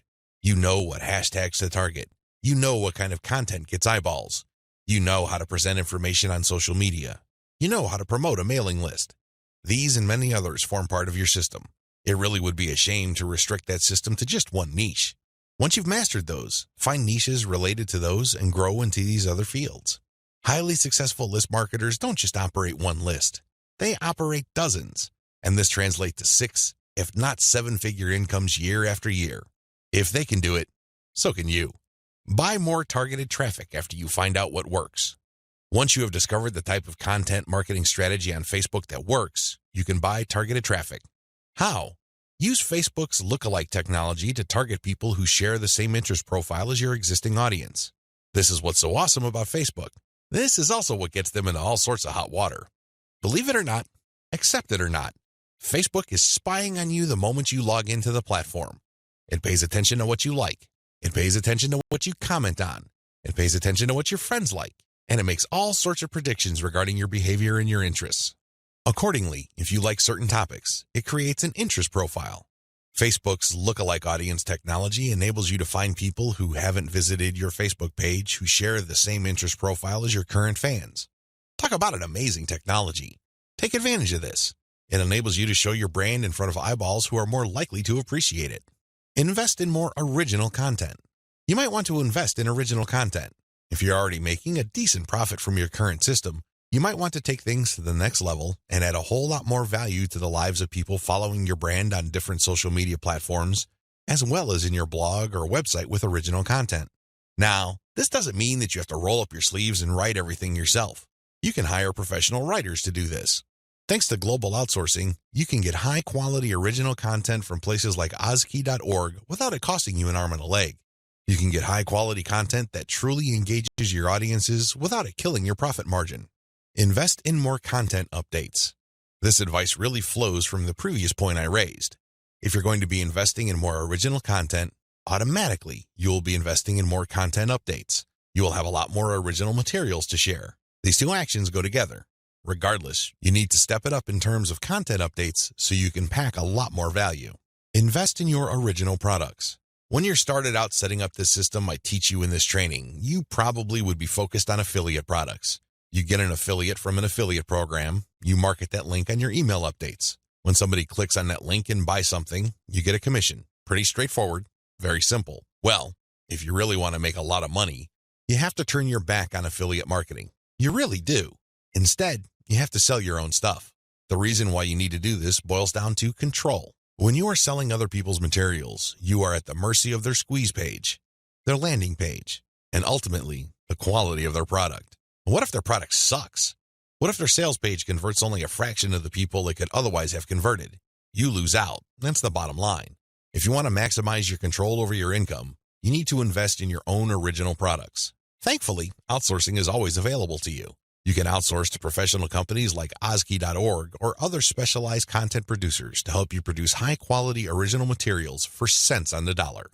Sell your own video-based membership courses. The main problem with product sales online is, by and large, you're selling the item once. Somebody clicks the buy button, they pay, they get access to the download link, and that's the end of the story. They already have the product. They can enjoy it, they can throw it away, they can do whatever they want with it. But the transaction only took place once. Wouldn't it be awesome if people keep sending you money every month? Wouldn't it be great if you get recurring income? Well, that's exactly what you can enjoy when you sell your own video-based membership courses. For example, if you have a gardening blog, you can set up a video-based course where you teach people the ins and outs of garden cultivation. Every single month, each member's PayPal account or credit card account is billed a certain amount. You don't have to lift a finger. And this goes month after month after month until they cancel. The best part? You shot the videos once, yet you make money off them month after month. How awesome is that? This is called passive income. And the great thing about this is that you don't have to stick with video. It can be any kind of membership. Maybe you can give them access to pictures. Maybe you can give them access to files or even software. It doesn't matter. What they're paying for is the right to download that material month after month. This is the key. Recurring income should be your ultimate goal. This is how you maximize your effort. You're putting in less work while getting more money out of the system. Unfortunately, this is not something that you can master getting out of the gate. It also doesn't happen overnight. You have to pay your dues by doing the other steps above first.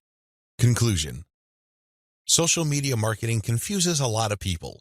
It definitely leads to a lot of dead ends if you let its myths get the better of you. This training shines a light on one effective way of using social media exposure to turn social media reach into cold, hard cash in your bank account. While I'm not claiming that these steps are easy, they are doable.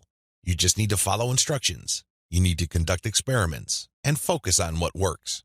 The key here is to use this information to fit your particular set of circumstances, to produce practical, actionable steps that you can use to earn a truly passive income. Don't move one step ahead until you've mastered the previous step. Now that you have all the information that you need to succeed, please understand that none of this will make you rich if you let it stay in your head. Not in a million years.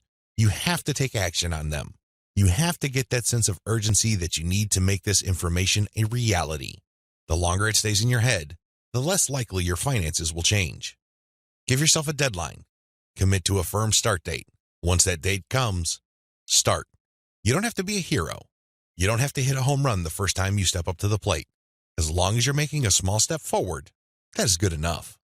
Why? A small step forward is still a step forward. You have to keep doing it. You have to take step after step. It doesn't matter what side of the bed you woke up on. It doesn't matter what you're feeling. None of that matters. What matters is you stick to the plan. If you're able to commit and focus, you will succeed. I wish you nothing but the greatest success. Thank you for watching this training.